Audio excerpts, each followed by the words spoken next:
O pensamento de Leon Denis, o canto do bardo espírita.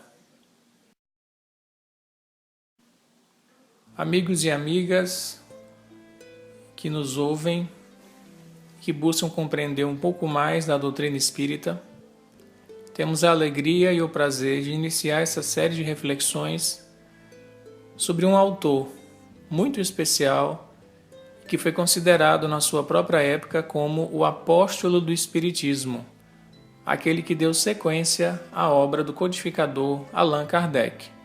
Estamos falando de Leon Denis. Esse grande autor espírita escreveu um conjunto de obras de profunda inspiração, de profunda beleza, com conteúdo poético, filosófico e também de embasamento científico das manifestações que ele mesmo presenciou e pôde estudar através da mediunidade.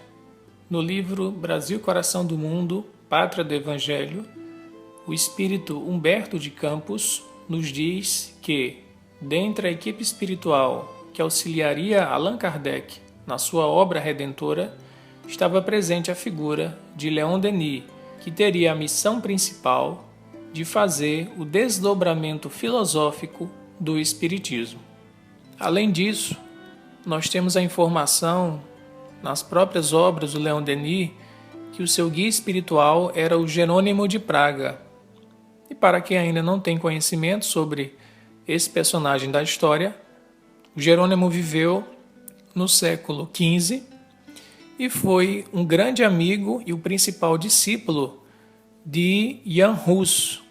Jan Hus, que foi uma das encarnações de Allan Kardec. E ambos morreram queimados vivos por perseguição religiosa, porque ambos tinham um pensamento mais aberto, mais livre, de levar a educação religiosa às populações, de traduzir a Bíblia e de abrir o conhecimento espiritual para todas as pessoas. Então percebamos a conexão que há entre Allan Kardec, que foi Jan Hus e teve o seu grande discípulo Jerônimo de Praga, e Jerônimo, por sua vez, foi o guia espiritual de Leon Denis. Não é à toa que esses três espíritos permaneceram juntos na obra do Consolador Prometido, auxiliando a Jesus a trazer a terceira revelação.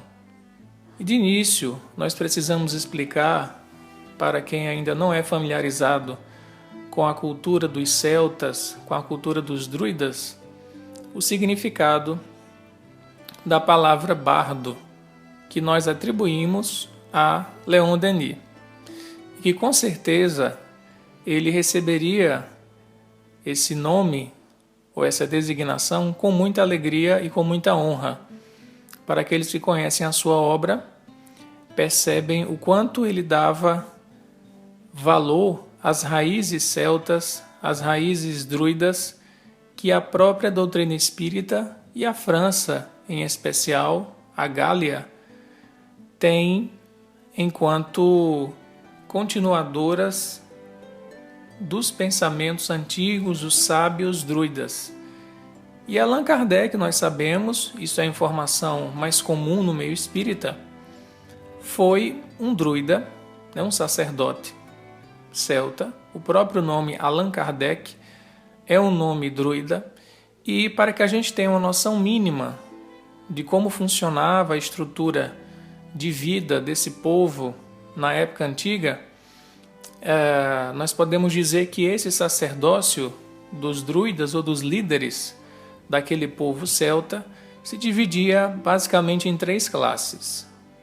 Os druidas, propriamente ditos, que eram as figuras mais proeminentes, que tinham conhecimento muito profundo dos assuntos espirituais, que eram juízes, que eram educadores, que orientavam aquele povo. Tínhamos também a figura dos ovados, que eram responsáveis pelos sacrifícios e pelos rituais, que nós poderíamos chamar assim, que eles realizavam junto à natureza. E, como terceira classe, havia os bardos, que eram espécies de poetas, de cantores, de trovadores, e os bardos eram esses seres inspirados que nós hoje consideraríamos, né, espécies de médiuns que eram responsáveis pela transmissão desse conhecimento, né? E nós sabemos, através de estudos mais minuciosos do Espiritismo, que tanto Allan Kardec quanto Leon Denis foram personagens que viveram dentro desse povo druida. Então, nessa série de comentários, nós teremos oportunidade de resgatar o pensamento do grande apóstolo do Espiritismo, Leon Denis, consultando as suas páginas em livros como O Problema do Ser, do Destino e da Dor, que é o maior clássico dele, Depois da Morte, O Grande Enigma, Joana d'Arc Médium, né, Cristianismo e Espiritismo, outras obras que compõem a vasta literatura que esse missionário nos legou para o conhecimento espírita. O nosso propósito, em especial, é resgatar essas inspirações superiores que o Leon Denis recebeu e testemunhar a raiz celta que o Espiritismo possui, e nessa raiz nós destacaremos o amor pela natureza, o contato com a natureza, essa visão ecológica de ligação com a terra que precisamos realmente despertar para um cuidado com o lar que nos abriga nesta encarnação.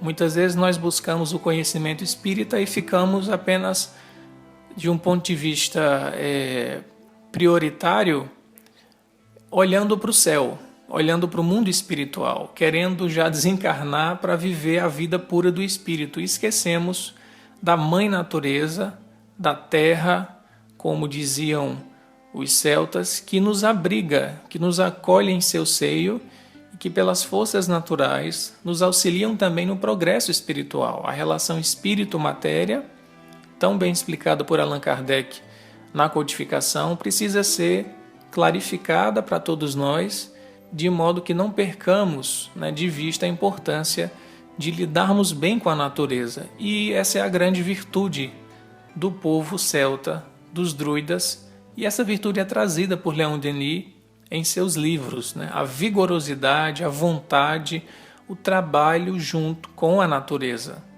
que nos regenera, que nos cura e que é a nossa grande mãe. Se nós temos um Pai Celestial, como Jesus falava, nós temos uma mãe natureza, que é a forma que os antigos celtas se referiam à terra, né? Então essa conjunção terra e céu, pai e mãe, está presente sim no Espiritismo, e um dos nossos propósitos com essa série é resgatar essa conjunção para que possamos melhor viver os ensinos da doutrina espírita em sua integridade. Então fiquem conosco, nos acompanhem nessa série, que nós teremos belíssimas páginas a serem resgatadas desse autor sublime que é o Leon Denis. Até mais e grande abraço.